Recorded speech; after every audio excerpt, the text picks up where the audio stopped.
Qual a importância de trabalhar a regulação emocional em crianças com TDAH ou transtornos de comportamento? Importantíssimo. Eu acho que a regulação emocional em crianças, vamos falar não dos neuroatípicos, vamos falar dos neurotípicos primeiro. A regulação emocional em criança, trabalhar, estimular, né? A regulação emocional é muito importante, porque tem uma fase do neurodesenvolvimento onde a amígdala, aquela estrutura que a gente mostrou relacionada às emoções, ela tá hiperativa. Então, ela tá mais ativada na infância do que vai estar na vida adulta. Então, essa criança, ela não consegue se autorregular. E, além disso, uma das outra estrutura responsável pela regulação emocional é o nosso córtex pré-frontal, que em crianças não está desenvolvido. Então, é o córtex pré-frontal que dá uma segurada na amígdala, diz assim, opa, peraí. Menos. Faz um controle de impulsos primitivos, tipo, não bate no coleguinha porque não pode. Isso criança não tem, né? É um turbilhão de emoções a todo momento. Criança neurotípica, né? Isso eu tô falando.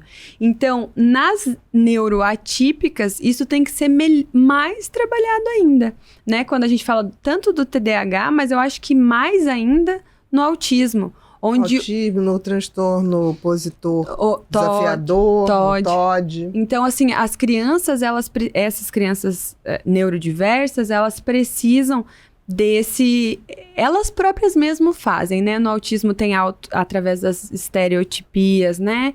Elas tentam né? autorregular, se acalmar, né?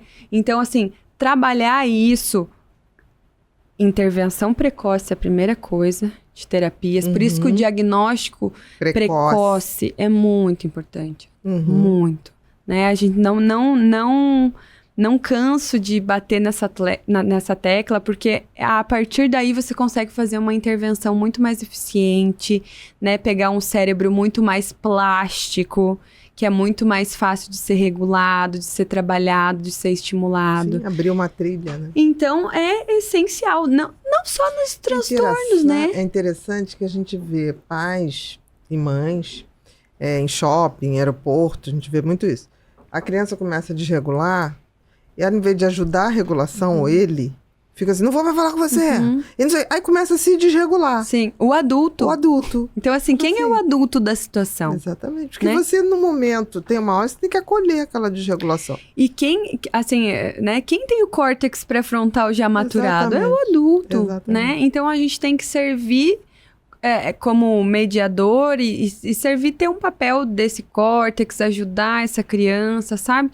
Então, eu vejo, assim, que tem a questão também a emoção está muito relacionada com uma rigidez cognitiva, uma coisa de inflexibilidade. Ou então, o que os outros vão pensar? Eu vejo muito isso, por exemplo, dentro de avião. Porque tem uma coisa hoje, uma fobia de criança, né? Porque eu vejo as pessoas, criança começa a chorar, as pessoas... Gente, não me incomoda. Se me incomodar, primeiro eu vou saber se isso pode ajudar de alguma maneira. Mas se estiver muito longe ou não vou intervir, se não for necessário, claro que você tem que deixar ali, eu vou acatar aquele choro, porque é um choro que é normal que ocorra. E criança chora, né? Mas aí já fica assim, como assim? Não. A gente já chorou. E aí isso sobrecarrega os pais também, Ana, né? Que ficam naquela ânsia. Ficam naquela tentativa, de resolver, assim, desesperada. Então, assim, não que eu digo pra todo mundo, não tem como sair do avião. Então vai ter que todo mundo lidar com aquela situação.